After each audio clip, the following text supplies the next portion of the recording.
No, I am in my car again, as I always am during these lives. I just came back from a walk, so I'm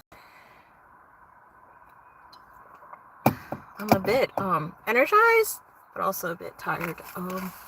So I'm gonna read some poems from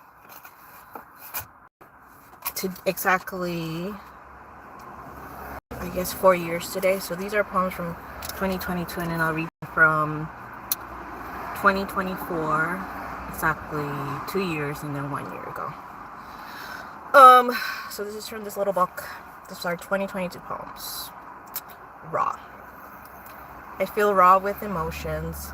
It's like someone has ripped off the scab of almost healed heart. It's bleeding once again, and while this time it's not pulsating with sadness and rage, it still hurts like a small paper cut you can't see, but it's still there. Okay. This one is called The Customer. The customer compliments me on my quietness. The customer compliments me. Let me try this again. The customer. The customer compliments me on my quietness. The customer compliments me on my pleasantness. If the customer only knew the anger and rage I keep hidden inside, instead, I just smiled and nod. Obviously, this was inspired by an interaction I had with a customer at Kroger.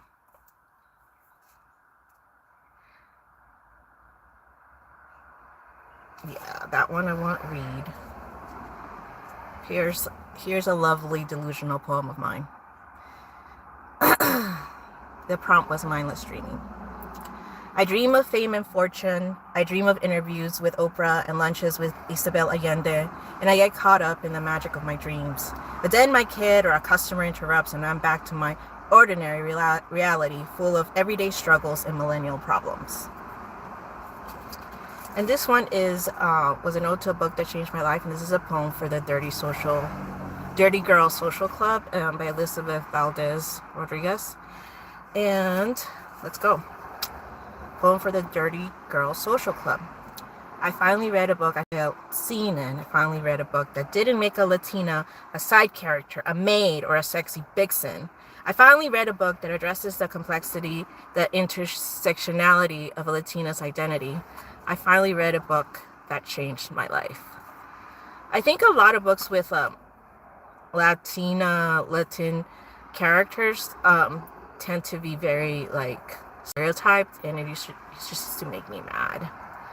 And I think one reason I wanted to become a writer or a poet is because I wanted to write about how complex we really are, instead of just being like, I don't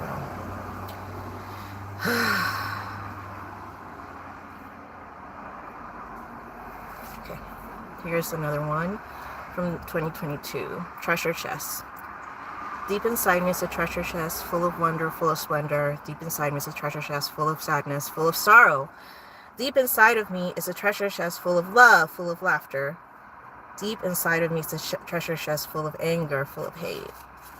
Like I said, a lot of these poems in 2022, I was still experimenting. I still do, but I think I've grown a little bit. And are there any more from that day I really want to read?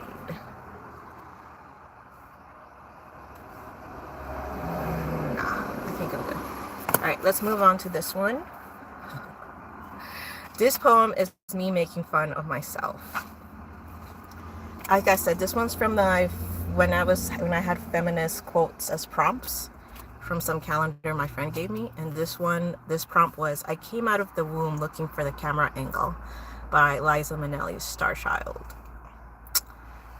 So this was my response to that. Endless selfies at various angles, cleavage shots, leg shots, full body shots. Vanity, my middle age, feels like a crime, a sin committed in this society. Who says beauty is only for the young? Who says a woman my age is crazy for taking so many pics? But that's just a false story to brainwash women to live in their own insecurities, to consume every kind of anti-aging product, to hold on to youthful beauty. Like I said, that was me acknowledging this part of myself. I took a break from social media just because I got tired of myself always, like, I feel like I was looking for a lot of attention. I didn't want to acknowledge that. And yeah. Let's go with now another poem from this one. This one was inspired by that party I went to that I got mad about with the Brazilian people in Athens. All right, this one's untitled. This was from 2024. Badass bitch tattoo on collarbone, goddess complex turned all the way up, steps into a party full of caricatures flexing their wealth. From trips to Africa to complaining about their non-traditional college students to comparing their horses. This ostentatious privilege makes me want to punch walls and vomit. Instead, wait, let me start this again. Badass bitch on collarbone, goddess complex turned all the way up, steps into a party full of caricatures flexing their wealth. From trips to complaining about their non-traditional college students to comparing their horses, their ostentatious privilege makes her want to punch walls and vomit. Instead, she gets up on the table, screams her working class rage out loud, calls out the shads, the Karens, the hipsters, the yuppies, the white saviors.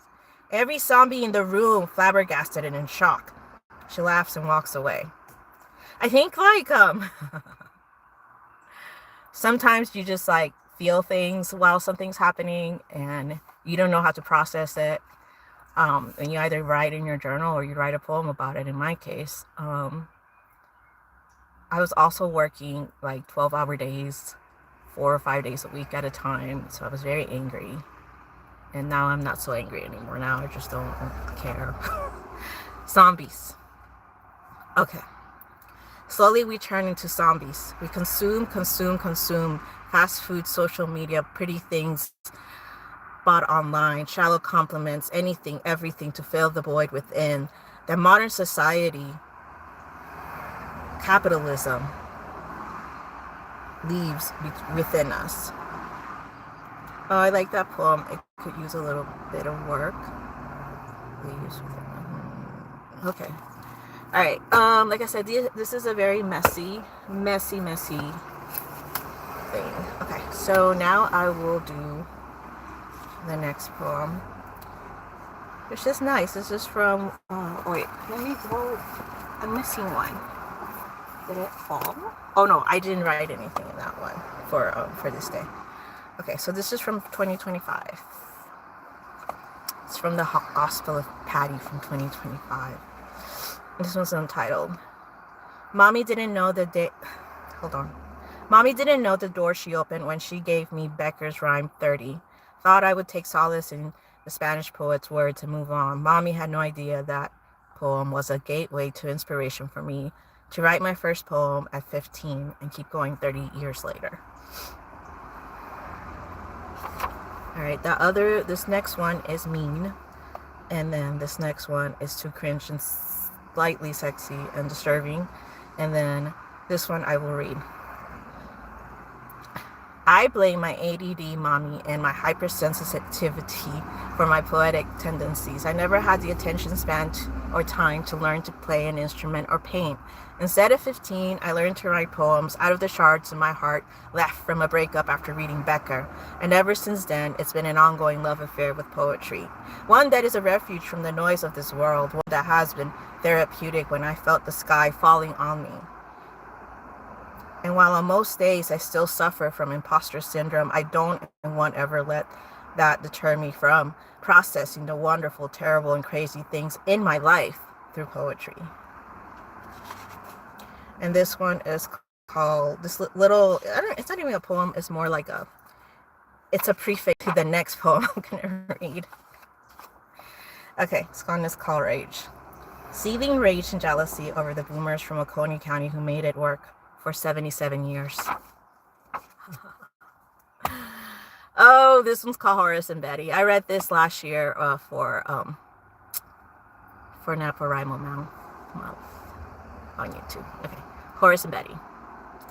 Horace and Betty flaunt 77 years of matrimony on the front page of their local newspaper. And I'm both awestruck and jealous of their achievement. Because I couldn't even make it past year 11 of my marriage, because now I can't even get past the talking stage on any of the dating apps, because I can't imagine the kind of saintly patience, understanding, and loyalty required for that kind of commitment. Horace and Betty flaunt 77 years of matrimony on the front page of the local newspaper. And I wonder how the fuck they did it. What was the magic key to lock both their doors to a lifetime of shared love, respect, and vulnerability?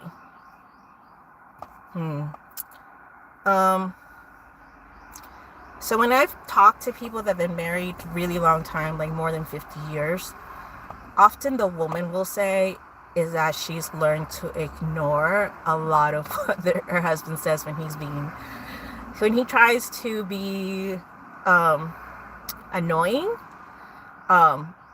Like they say they tune it out, or they just learn to ignore it, I guess. And yeah. Oh, and plus I think that women of that generation, like, they didn't have much of a voice. They didn't have like money and stuff to be able to get out of a relationship that was, I guess, not good for them. And then that still happens. Alright, I'm going to read a poem that I wrote the other day for NaPoWriMo, and I didn't get the chance to read towards the end of yesterday.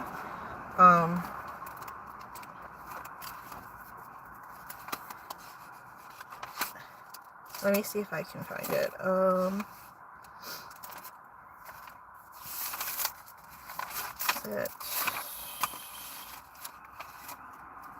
Here, it's called 5.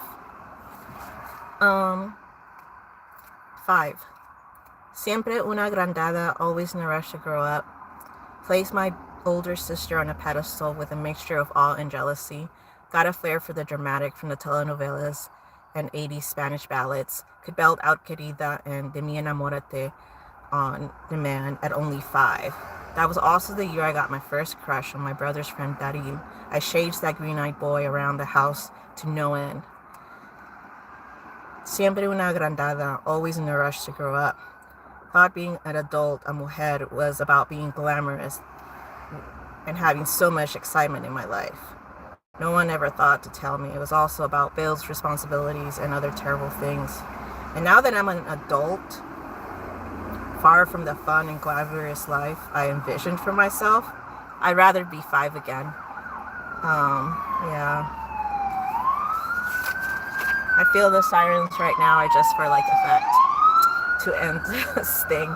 But yeah, it's fun. I'm glad I was, I was energized enough to do this today. And I guess I'll read the one.